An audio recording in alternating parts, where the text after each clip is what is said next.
नमस्कार मंडळी. तर सगळ्यांना वटपौर्णिमेच्या हार्दिक हार्दिक शुभेच्छा. तर घरातली सगळी सकाळची कामे आवरली.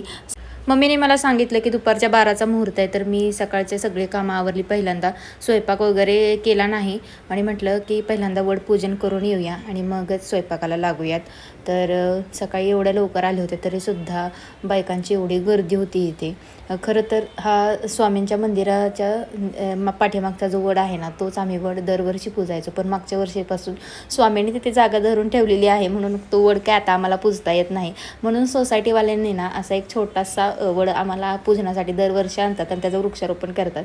तर इथे असं झालं होतं की वड पूजनासाठी मी तिथे खाली बसले होते, पण दिव्याजवळ ती माझे ना केस गेले आणि केसांनी पेट घेतला. तर असं दरवर्षी काही ना काहीतरी सकर नकर होतच राहतं. कुणाचा पदर जळतो, कुणाचे केस जळतात, काही ना काहीतरी होतच असतं इथे.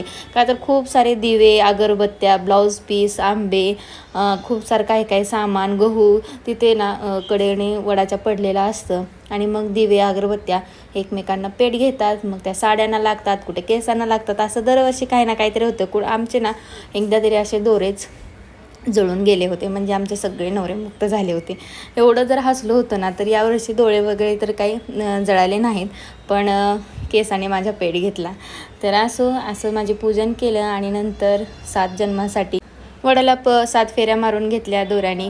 जन्मोजन्मी हाच नवरा मिळू दे म्हणून वडाकडे प्रार्थना केली, नमस्कार केला आणि त्याच्यानंतर 5 बायकांनी मिळून एकमेकींना आम्ही हळदी कुंकू लावलं आणि एकमेकींच्या ओटीत आंबे आणि गहू टाकले. तर अशा पद्धतीने वडाची पूजा करून मी घरी आले. घरी आल्यानंतर ना पुरणपोळीच्या स्वयंपाकाचा घाट होता. आज सण म्हटलं की आपण पुरणपोळीच करतो. तर एकीकडे पुरण शिजू घातलं होतं, तर दुसरीकडे पटकन पीठ मळून घेतलं. तर आज मी थोडंसं हळद टाकून पीठ मळून घेतलं आणि डाळीमध्ये सुद्धा ना चिमणभर हळद टाकून डाळ शिजवून घेतलेली. तर बघू कशा पुरणपोळ्या होत आहेत ते. तर त्याच्यानंतर पटकन भात करायला टाकला. एक साईडला भात झाला ना, तर दुसरा गॅस लगेच रिकामं होतं, तर दुसरीकडे काहीतरी लगेच करता येतं. म्हणून मी पटापट कामं करून घेत होते. मल्हार झोपला होता, हेच माझ्याकडे विशेष कारण होतं. त्याच्यामुळे मला पटकन स्वयंपाक आवरून घ्यायचा होता. एकीकडे भात शिजतोय तोपर्यंत आता मी भजीचं पीठ मळायला घेतले.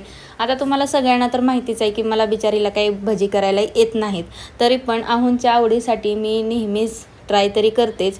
कधीतरी चुकून माकून माझे भजी चांगले होतील ह्या प्रयत्नातच मी असते, म्हणून आजसुद्धा मी तो ट्राय केला. तर बघू कसे होते भजी आणि आहोत काय तारीफ करते ते. आता माझी डाळ पण शिजून तयार झाली होती, तर डाळीचा गॅस बंद केला आणि भात पण आता एकीकडे शिजत आलेला होता. तर आता पटकन येळवणी वेगळी करते आणि डाळ वेगळी करते आणि डाळीला पटकन चटका देऊन घेते गुळाचा. तसा पुरणपोळीचा स्वयंपाकातलं ना मला फक्त भात आणि आमटी हाच प्रकार आवडतो. पोळी हा प्रकार आमच्या आहोंना आणि मल्हारला भयानक आवडते. तसं मागच्या व्हिडिओमध्ये मी सगळ्यांना सांगितलंच होतं की मल्हारला आणि आहोंना पोळी भरपूर आवडते. म्हणूनच प्रत्येक सणाच्या दिवशी ना मी आवर्जून पोळ्या करायला घेते. आता डाळ आणि येळवणी वेगळीकडे केली आणि मग डाळीला थोडंसं मी चटका द्यायच्या आधी ना गुळाचा असं वाटी किंवा ग्लासच्या साहाय्याने अशा मॅश करून घेते, जेणेकरून काय होतं ज्यावेळेस आपण पुरण करतो ना त्यावेळेस आपल्याला जास्त जड जात नाही, म्हणून मी असं करून घेते. पहिल्यांदा थोडंसं डाळ मॅश करून घेतली आणि मग त्याला पटकन गुळाचा चटका देऊन घेतला. आता एकीकडे पुरण शिजायला टाकलं, तर दुसरीकडचा भात माझा तयार झाला होता शिजून.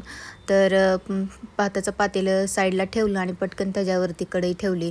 कढईमध्ये पटकन पापड तळून घेणार होते मी. भजी काय गरम गरम तळून ठरवलं होतं मी. ज्यावेळेस येतील ना ऑफिसवरून त्यावेळेस मी ठरवलं होतं की भजी करायचं. म्हणून पटकन पापड तळून घेतले. आता कुरवडी तळते म्हणल्यावर मल्हार पटकन उठला झोपेतून आणि पापड घेण्यासाठी हजर झाला होता. त्याला ना कुरवडीसुद्धा भयानक आवडते, तर त्याच्यासाठीच एक्स्ट्रा मी आज कुरवड्या पण तळणार होते. किचन थोडंसं छोटं असल्यामुळे, म्हणजे फ्लोर थोडासा छोटा असल्यामुळे ना सगळीकडे राडा दिसत होता आणि रात्री आम्हाला पाणी कमी आलं होतं, त्याच्यामुळे भांडेसुद्धा भयानक पडले होते घासायचे. दुसरीकडून पाणी घेऊन पाटीमध्ये पाणी घ्यायचं आणि मग भांडी घासायचे. ह्याच्यात ना खूप वेळ वाया जातो, म्हणून मी थोडीशी भांडी तसेच ठेवते. इकडे पटकन आमटी करून घेतली परत आणि नंतर पोळ्यासुद्धा करायला घेतल्या. तर हळद टाकल्यामुळे ना आज विकत जशी हॉटेलमध्ये पोळी दिसते ना येलो कलरची, तशी माझी आज पुरणपोळी दिसत होती. तर मला तर बघायला खूप छान वाटत होतं, पण मला भीती याची होती की आहो काय म्हणतील ते.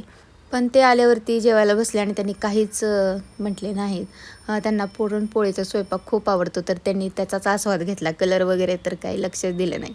ज्यावेळेस मी मन लावून असा स्वयंपाक करते ना, त्यावेळेस माझा स्वयंपाक ना खूप भन्नाट होतो.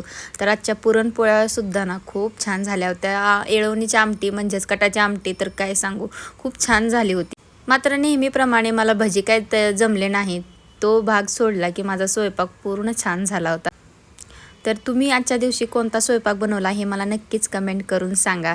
तर माझा स्वयंपाक मी तुम्हाला दाखवते. हे बघा पोळ्या, त्याच्यानंतर ही माझी कटाची आमटी, भात मी आज इंद्रायणीचा केला होता, कुरवड्या आणि आता मी भजी तळून घेते. आहोने फोन करून सांगितलं होतं की आता मी येतोय आणि मग मी भजी तळायला घेतले होते. म्हणजे गरम गरम भजी खाल्लं ना अजूनच टेस्ट जेवणाची वाढेल म्हणून मी भजी तयार करायला घेतले होते. पण काय नाही, माझा तो बेत भज्याचा फसला होता. काय माहिती, दुनियातला सगळा स्वयंपाक मला येतो, पण हा भजीचा प्रकारच मला जमत नाही. त्याच्यामुळे ना मला माझाच खूप राग येतो. तुमच्या बाबतीतसुद्धा असं काही आहे का, मला नक्कीच कमेंट करून सांगा. तर आजची ना मी ही साडी तुम्हाला दाखवणार होते, म्हटलं व्हिडिओच्या शेवटी दाखवावी. ही साडी ना मला माझ्या आईने डोहाळ जेवणासाठी घेतली होती. किती सुंदर साडी आहे. खूप दिवसानंतर, आज 3 वर्षानंतर मी आज तिला घातले होते ना, मला त्या माझ्या डोहाळ जेवणाच्या आठवणी ताज्या झाल्या होत्या. मी खूप छान पद्धतीने माझ्या आवडीने ब्लाऊज पण तसा शिवून घेतला होता. त्याच्यावरती लटकन वगैरे लावले होते आणि हा कलर ना मला खूप आवडतो.